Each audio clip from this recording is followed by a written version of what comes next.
સુરેન્દ્રનગરના નાની કઠેચીથી અમદાવાદના શાહપુરને જોડતો એકમાત્ર મુખ્ય રસ્તો બન્યો બિસ્માર। મોટા ખાડા અને કાદવ કીચડના કારણે વાહન ચાલકો તેમજ ગ્રામજનો પરેશાન। સુરેન્દ્રનગર જિલ્લાના લીંબડી તાલુકાના નાની કઠેચી ગામથી અમદાવાદ જિલ્લાના શાહપુર તરફ જતો એકમાત્ર મુખ્ય માર્ગ હાલ અત્યંત દયનીય અને બિસ્માર હાલતમાં ફેરવાઈ ગયો છે। ચોમાસાની શરૂઆત થતાં જ રસ્તા પર મોટા ખાડાઓ પડી ગયા। વરસાદી પાણી ભરાવાના કારણે સમગ્ર માર્ગ કાદવ કીચડથી ખદબદી રહ્યો છે। મુખ્ય રસ્તો બે જિલ્લાઓને જોડતો હોવાથી અહીંથી રોજબરોજ સેંકડો વાહનોની અવરજવર રહે છે, પરંતુ તંત્રની ઘોર બેદરકારીના કારણે સ્થાનિક રહીશો અને વાહન ચાલકો ભારે હાલાકીનો સામનો કરી રહ્યા। તમામ મુશ્કેલી સ્પષ્ટ વિડીયોમાં જોઈ શકાય છે કે આખા રસ્તા પર ડામરનું નામો નિશાન મીટી ગયું છે। રસ્તાની વચ્ચે તળાવ જેવા મોટા ખાડા પડી ગયા। વાહન સ્લીપ થવા અકસ્માત થવાનો ભય સતત સેવાઈ રહ્યો છે।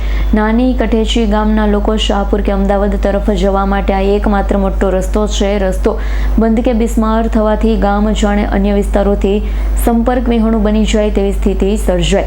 ઇમરજન્સી સેવાઓમાં અવરોધ, રસ્તાની ખરાબ હાલતના કારણે કોઈ કટોકટીના સમયે 108 એમ્બ્યુલન્સ કે અન્ય વાહનો સમયસર આવી શકતા નથી, જેના લીધે દર્દીઓના જીવનું જોખમ વધી જાય છે।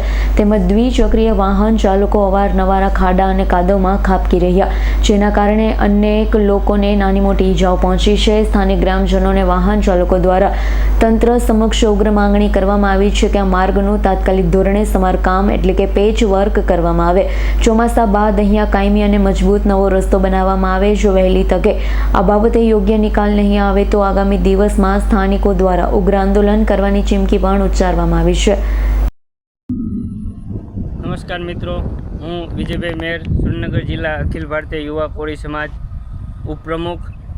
આજે આપણે નાની કઠેચીથી શાહપુર જવાના રસ્તા ઉપર છીએ અને આપ પાછળ જોઈ શકો છો કે બહુ મોટા મસ્ત ખાડા પડી ગયા છે, જ્યાં રોડ નહીં પણ જાણે રફ રસ્તો હોય અને ખાબુચિયા નહીં પણ ખાડા પડી ગયા છે।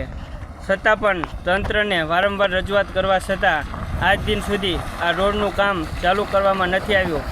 એક બાજુ દસાડા વિધાનસભાના ધારાસભ્ય પી.કે. પરમાર અને બીજી બાજુના છેડે વિરમગામ વિધાનસભાના ધારાસભ્ય હાર્દિક પટેલ, બંને ધારાસભ્ય ભારતીય જનતા પાર્ટીમાં હોય છતાં પણ આ બંને વિધાનસભાને જોડતો અને 8 ગામને આ એકમાત્ર અમદાવાદ જવાનો રસ્તો હોવા છતાં પણ 8 ગામના લોકોને હાલાકી ભોગવવી પડે છે। વારંવાર સોશિયલ મીડિયાના માધ્યમથી રજૂઆત કરવા છતાં પણ આજ દિન સુધી ના તો રિપેરિંગ કામ ના તો રસ્તા રિપેરિંગ કરી અને સારો કરવામાં આવ્યો છે।